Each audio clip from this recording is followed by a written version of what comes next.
My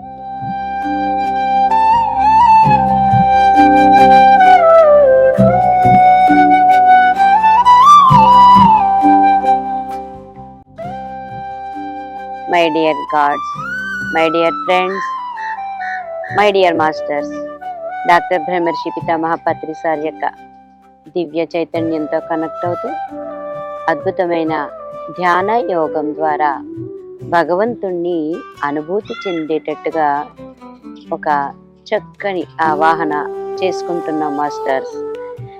ఓ పరమేశ్వర, నీవు నా చేతుల ద్వారా పనిచేస్తున్నావని, నా కాళ్ళ ద్వారా నడుస్తున్నావని అనుభూతి చెందేటట్టు చెయ్యి. ఓ పరమాత్మ, నా శరీరంలో స్వాంగీకరణ శక్తిని, విష పదార్థాలను బయటకి విసిరే శక్తిని, ఆ శక్తి అంతా నువ్వేనని గ్రహించేలా చెయ్యి. నా శిరలలోను దమనులలోను ప్రవహిస్తూ నా హృదయంలో స్పందిస్తున్న ప్రాణానివి నీవే. నీ జ్ఞానం నా మస్తిష్కం ద్వారా పనిచేయుగాక. నీ వివేకం నా వివేకాన్ని నడిపించుగాక. నీ సంకల్పం నా మొండి సంకల్పానికి దిశానిర్దేశ గీతికను గానం చేయుగాక. నీ భావనలు నా భావనలను మృదువుగా నడిపించుగాక. నీ అభీష్టాలు నా లక్ష్యాలను నిర్ణయించుగాక. నీ కృప నా కారుణ్యానికి ప్రేరణనిచ్చుగాక. నీ సానుభూతియే నా సానుభూతిగా నేను శ్వాసించదనుగాక. నీ ఆలోచనలు నా చిరుభావాల ద్వారా గుసగుసలాడుగాక. అంటే భగవంతుడి యొక్క ఆలోచనలు మన బుల్లి బుల్లి భావాల ద్వారా గుసగుసలాడుగాక. నీ సర్వజ్ఞత నా సహజావబోధంలో వ్యాపించి దానిని దోషరహితంగా మార్చుగాక. నీ నిశ్చయాలు నా నిర్ణయాలకు త్రోవ చూపించుగాక. నీ సర్వవ్యాపకత నా అస్తిత్వమంతా స్పందింపచేయుగాక. నీ ఆనందమే నా ఆనందమై, నీ సంతోషం నన్ను పులకరింపచేయుగాక. నీ నిత్య నూతనానందమే నా పరమానందంగా బాసిల్లుగాక. నీ ప్రేమతో అందరినీ ప్రేమించే విధంగా నీ ప్రేమను, నా ప్రేమను మంత్రించుగాక. అద్భుతమైన ఆ భగవంతుని యొక్క దివ్య ఆవాహన చక్కగా చేసుకుంటూ హాయిగా ప్రశాంతంగా స్థిర సుఖ ఆసనంలో కూర్చుని కేవలము శ్వాసను గమనిస్తూ శ్వాస మీద ధ్యాస ద్వారా ఆ దివ్య శక్తి ఆవాహన మన శరీరంలో అణువు అణువు కూడా నిండిపోయేటట్టుగా ఆ భగవంతుని యొక్క కృప, కరుణ, దయ, శాంతి అంతా కూడా అమృత వర్షంలా కురిపించుగాక.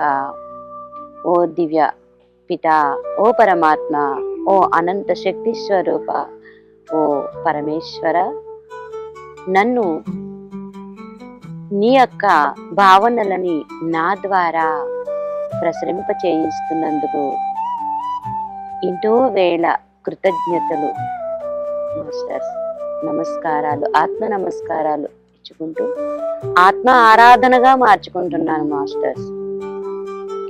ఆత్మ సంకల్పంతో, ఆత్మ దివ్యత్వంతో, ఆత్మ యొక్క అభివృద్ధి పదంలో నన్ను నేను తీర్చిదిద్దుకుంటూ నాతో నేను ఎక్కువసేపు ధ్యానించాలని నన్ను ఆశీర్వదించు అని ఆ పరమపితని, ఆ దివ్యుడిని, ఆ భగవంతుడిని, ఆ ఆది పరాశక్తిని చక్కగా కోరుకుంటూ శ్రీకృష్ణ పరమాత్మ భగవద్గీతలో కూడా చక్కగా నాకు నీకు ఎలాంటి భేదమో లేదు అని చెప్తారు. ఎప్పుడు ఆత్మ పరిపూర్ణత్వాన్ని పొందుకున్నప్పుడు.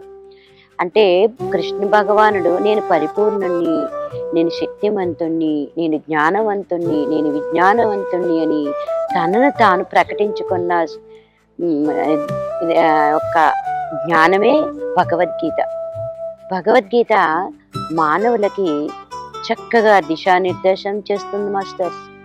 మానవులని ఎలా తినాలి, ఎలా మాట్లాడాలి, ఎలా పడుకోవాలి, ఎలా ఈ జీవితం అనే మహాసముద్రాన్ని చక్కగా దాటాలి అని మనకి చక్కగా తెలియచేసేదే భగవద్గీత.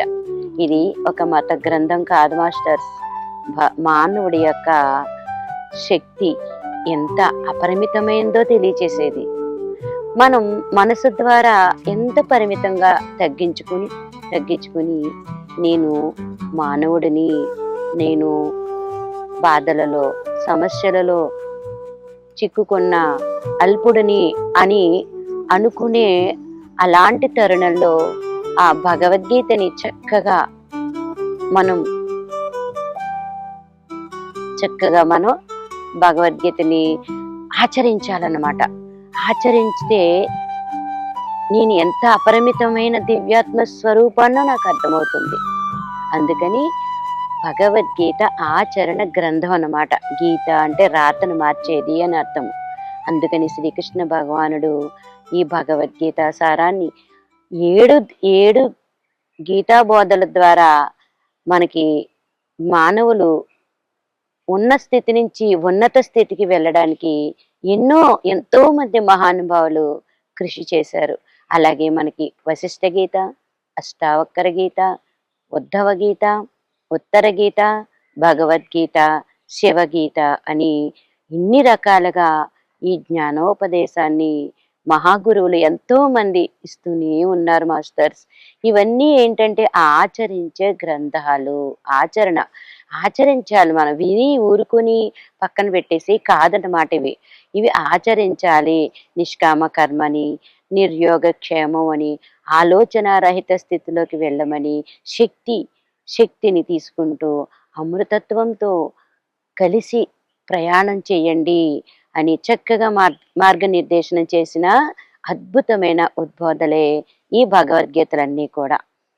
అయితే మన వయసు ఎన్ని సంవత్సరాలు, అన్ని నిమిషాలు ప్రశాంత స్థితిలో కూర్చోగలగాలి. కూర్చుని స్థిర సుఖ ఆసనంలో కూర్చుని ప్రాణాయామం ద్వారా ఉచ్ఛ్వాస నిశ్వాసలని చక్కగా తీసుకుంటూ లలితా సహస్రనామాల్లో మరాళి మందగమన అనే అద్భుతమైన శ్లోకం ఉంది. అంటే నెమ్మదిగా సంచరించే ఆడు హంస అని అర్థము. శ్వాసని హంసతో పోలుస్తారు మాస్టర్స్. ఆ శ్వాస చక్కగా నెమ్మదైన, సహజమైన, సరళమైన, సున్నితమైన ఈ శ్వాస మీద ధ్యాస ద్వారా మనలో ఉన్న మనసు యొక్క మలినాలని క్లీనప్ చేసుకునేదే ఈ రాజవిద్య అంటారు. ఆత్మవిద్య, మహావిద్య అని కూడా అంటారు. శ్రీ విద్య అని కూడా అంటారు. ఆత్మవిద్య అంటే మనం చనిపోయిన తర్వాత ఏం జరుగుద్ది, ఎక్కడికి వెళ్తాము అని తెలుసుకునే విద్య. శ్రీ విద్య అంటే ఎప్పుడు నేను ఏమి చెయ్యాలి అని తెలుసుకునేది. మహావిద్య అంటే ఇంతకు ముందు జన్మలో నేను ఏం చేసి ఇక్కడికి వచ్చాను, నా లక్ష్యం ఏమిటి, ఈ భూమి మీద ఈ జన్మలో ఇప్పుడు నేను ఏ కారణం నిమిత్తం ఉన్నాను అని తెలుసుకునేదే ఆత్మవిద్య, మహావిద్య, శ్రీ విద్య. ఈ మూడు కలిపితే రాజవిద్య అన్నమాట.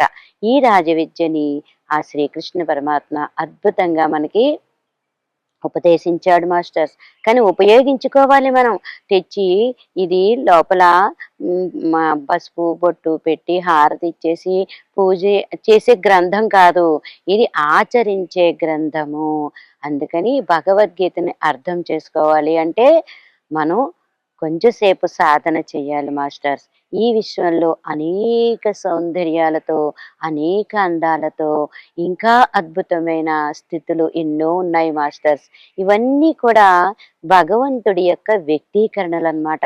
మనలో కాంతి, జ్ఞానం, శక్తి, తేజస్సు, భావన, ప్రజ్ఞ ఇవన్నీ కూడా మన ద్వారా భగవంతుడి యొక్క వ్యక్తీకరణలు. ఈ వ్యక్తీకరణలని మనం రోజు రోజుకి అభివృద్ధి చేసుకోవాలన్నమాట.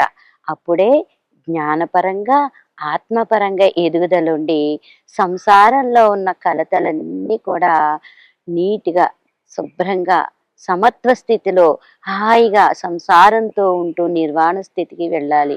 ఋషులందరూ చేసింది ఇదే మాస్టర్స్. ఈ స్థితిని మనం చక్కగా అభివృద్ధి చేసుకుంటే శరీరం శక్తివంతం అవుతుంది, మనస్సు మలినరహితమవుతుంది. మన బుద్ధి ఆత్మ వైపుకి చూస్తుంది. బుద్ధి జ్ఞానం వైపుకి చూసి, జ్ఞానం ఆత్మ వైపుకి చూస్తుంది. ఆత్మ పరమాత్మ వైపుకి చూసి అద్భుతమైన దివ్య తేజస్సుతో మన యొక్క జీవితం ఆనంద సముద్రంలా సాగిపోతూ ఉంటుంది మాస్టర్స్. నీకు తెలిసిన విషయాలని చక్కగా చెప్పుకుంటూ మనం ఈ ఈ ధ్యాన బోధన ద్వారా అందరికీ తెలియాలి. మానవుడు మహనీయుడు కావాలి. మహనీయుడు అవ్వడానికి వచ్చిన మనం మానవులుగా ఉండిపోకూడదు. మహనీయత్వాన్ని అభివృద్ధి చేసుకోవాలి మాస్టర్స్. మానవుడే మహనీయుడు. కృష్ణుడు, రాముడు, దేవుళ్ళందరూ కూడా ఈ భూమి మీద ఎందుకు జన్మ తీసుకున్నారంటే మానవత్వంతో సాధించవలసింది చాలా సాధించొచ్చు. దేవతలకు కూడా సాధ్యం కాని పనులు మానవులకి అవుతాయి. అందుకని మానవుడు గొప్ప మహనీయుడుగా మారాలి. మాధవత్వాన్ని నేర్చుకోవాలి. ఆ మాధవత్వం అంటే కృషి చేయాలి, సాధన చేయాలి, పట్టుదలతో. ఎట్టి పరిస్థితుల్లోనూ దివి నుంచి నేను భువికి దిగి వచ్చాను, మళ్ళీ దివికి వెళ్ళాలి, దివ్యత్వాన్ని సంచరించుకోవాలి, దివ్య మానవుడిగా విరాసిల్లాలి అని చక్కటి సంకల్పంతో మన యొక్క జీవనం అద్భుతంగా సాగించుకుంటూ ఉండాలి మాస్టర్స్. ఇంత అద్భుతమైన అవకాశాన్ని ఎప్పుడూ వదులుకోకూడదు. ఎన్నో జన్మలు, లక్షల జన్మలు అయిపోయినాయి మాస్టర్స్.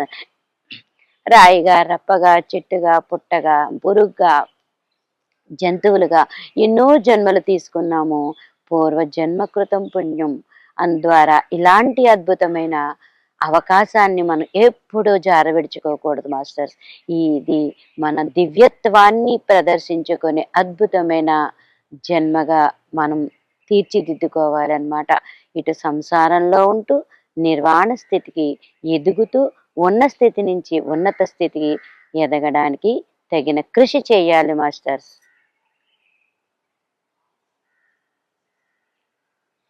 మళ్ళీ